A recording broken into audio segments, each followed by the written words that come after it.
And guys, what is going on? This is the Club of the Man, 1999 countries for my two brief late night reviews of NXT UK and NXT, of course, which will be taking place following this review. But first, we're going to talk about the January 23rd, 2019 edition of NXT UK that took place at the Empress Ballroom in Blackpool, England. The second show following the first ever NXT UK takeover.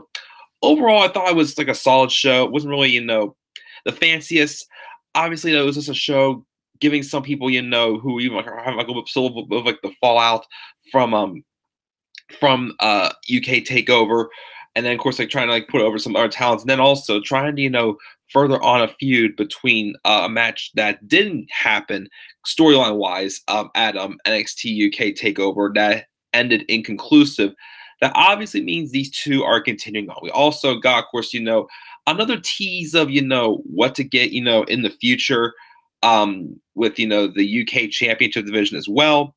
So a couple matches announced also for next week as well that definitely interests me for sure. So let's get right into this review. As always, the show began with Pete Dunne, the current UK champion, coming out to the ring. I believe they say he's now at 610 days as United Kingdom champion, which is awesome for sure. He gets into the ring and he addresses the crowd on his victory over Joe Coffey, mentioning how, this is where it all started for this brand. But then the thing that's always been the same since May of 2017 at NXT TakeOver Chicago, when he became the United Kingdom champion.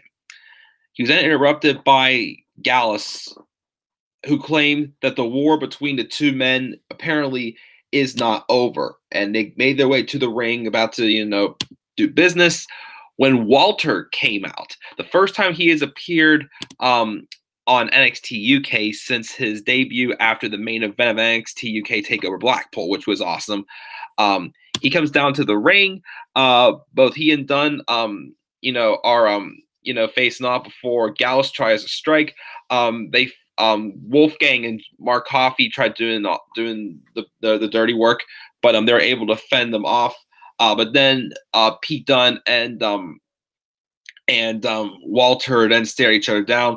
But then Walter was looking at the UK title and he walked to the back while Dunne just held his title up to the crowd, of course. So obviously they're teasing a match eventually with Walter and Pete Dunne. And a lot of people do think that Walter is going to be the one to dethrone Pete Dunne, which I still think is going to be either him or Eddie Dennis. I may get a poll actually trying on Twitter of who do you think will be the one to dethrone Pete Dunne of the UK champion? Again, I'm sure people are leaning towards Walter. I still be interested in seeing Eddie Dennis do it, but again, he didn't defeat Dave Mastiff though. And he lost a few of them, and so I'm not sure where they're going to be going with Eddie Dennis, but let's see for sure. So this wasn't too bad, although again, it felt a little bit repetitive of what happened at the end of TakeOver, so it could have been something a little bit different. But it's just coming out and just taking out Gallus and just staring down at each other again. So to me, it was it was just Pete Dunne making his first appearance, but again, it was nothing different from what we got from the UK takeover. So, but still not a bad promo to start off the show. Then backstage, we see a Sid Scala talking how that NXT UK's next 3 episodes will be taped in Phoenix, Arizona this weekend. And then he goes to speak to the first ever UK tag champions, Zach Gibson and James Drake. Apparently, again, they're called the Grizzled Young Veterans. But they're disgruntled and they were not willing to talk about. They're not talked about enough before their title win, so they refuse to talk now. But they will talk later, pretty much, as they say. So obviously, it's getting some heel heat there as a tag champions. Like, they're overlooked. And so I'm going to talk now. No, we're going to talk on our terms now because we are the first ever tag champions. So we had that segment. Our first match of the show we had was Nina Samuels taking on Lana Austin. This was kind of a squash match for Nina Samuels. Again, Nina first seemed like she was the one taking the pins for a while, but now like she gets a victory over here. So I guess she's starting to get built up again to be a serious contender in the women's division.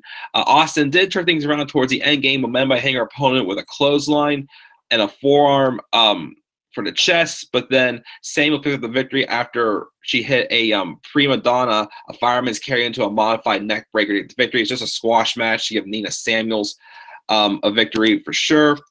The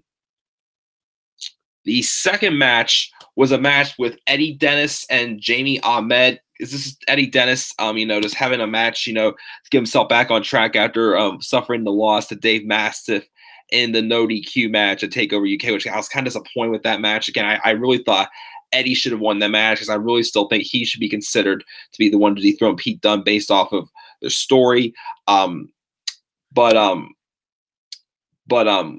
The match was just pretty much another squash. Eddie went right after Ahmed.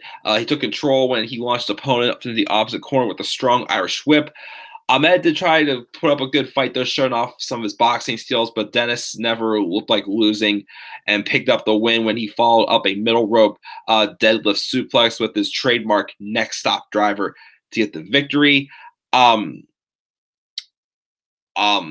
But then afterwards, we did get a backstage interview with Mustache Mountain, who are obviously disappointed that they didn't become the first ever UK tag team champions, because this is the division that they started, and they felt that they should have been the ones, of course, to do so. So they're still going to get themselves back on track.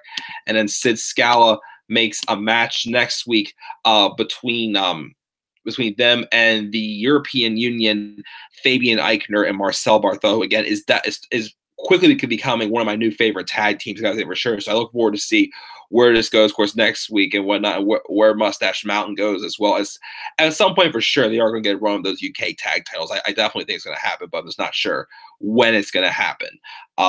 In my honest opinion, we're also next week going to be getting the in-ring debut of Walter also, so we'll see that happen for next week's UK. And then finally, our main event was the match that was supposed to happen at TakeOver Blackpool, but it did not because of tactics that Devlin pulled earlier before the show, taking out Travis Banks. But Travis Banks tried to fight back. Unfortunately, Devlin went after the injured knee that Banks had suffered earlier on, and that's what led to the match with Devlin and Balor, which was an awesome match again that took place, in my opinion, on the correct brand. But this match was a fun match, I thought. Travis Banks, once again, just wasn't waiting. He got out there, going down to the ring, and he already just took out Jordan Devlin. And this was an all-out fight from beginning to end. Devlin took control for a while. He tried to take it with a count out with a Spanish fly from the ring apron to the outside. Banks got back in for the 10 counts.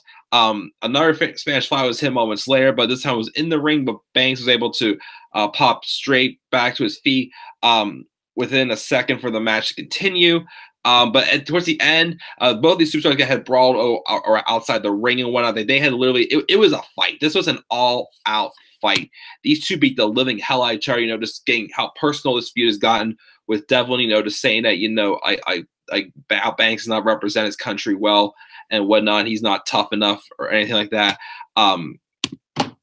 But then, again, these two it just sort of story of, Devlin still being, a dominating heel on the UK brand, with Travis Banks seeming like, the Kiwi buzzsaw, underdog. And it kind of sucks because Banks seems like he's the guy who always gets like a kayfabe, storyline, injury wise. So that, again, you can't keep doing this for too long though, because it's going to get old after a while. But this match actually ends up in a draw because both men brawled their way outside of the ring, and they could not make their way back to the ring before the count of 10. To continue the brawl through the crowd, though, as the show went off the air. So obviously, this is probably going to result in like a falls count anywhere, like a last man standing match, maybe like one of the two for sure. Probably falls count anywhere, I'd say, for these two. I mean, there's two smaller guys for a last man. You could try last man standing, but I'm feeling maybe falls count anywhere for these two, or like 2 out of 3 falls or something like that. I'm not too sure, but we're definitely getting another match between these two somewhere down the line. But that's how we go off the air. So the business with, Travis Banks and Jordan Devlin's not done, but next week we are getting a match with Mustache Mountain and the European Union's Fabian Eichner and Marcel Barthel. We're also getting the NXT UK in-ring debut of Walter also. So should be an interesting show next week. This show, again, kind of just gave people some squash matches. Again, that opening segment was fine, but again, it felt a little repetitive. So I'm going to give this episode of NXT UK a B-. another B minus, like last week's show. It could have done a little bit better, I thought, but most of it was just, squash matches to put over, like, Nina Samuels and Eddie Dennis and whatnot. So it was what it was supposed to be. So I'll give it a B minus. A solid show as we were NXT UK. We'll go to the NXT UK. Leave your thoughts down in the comment section below. And it should be always a click my like, get to start more content on my channel. You may follow me on Twitter as well at DemandAirborne83. I'll be back up here in just a minute again to give my live review of NXT. So stay tuned for that, guys, and I'll see you all then. Peace out, everybody.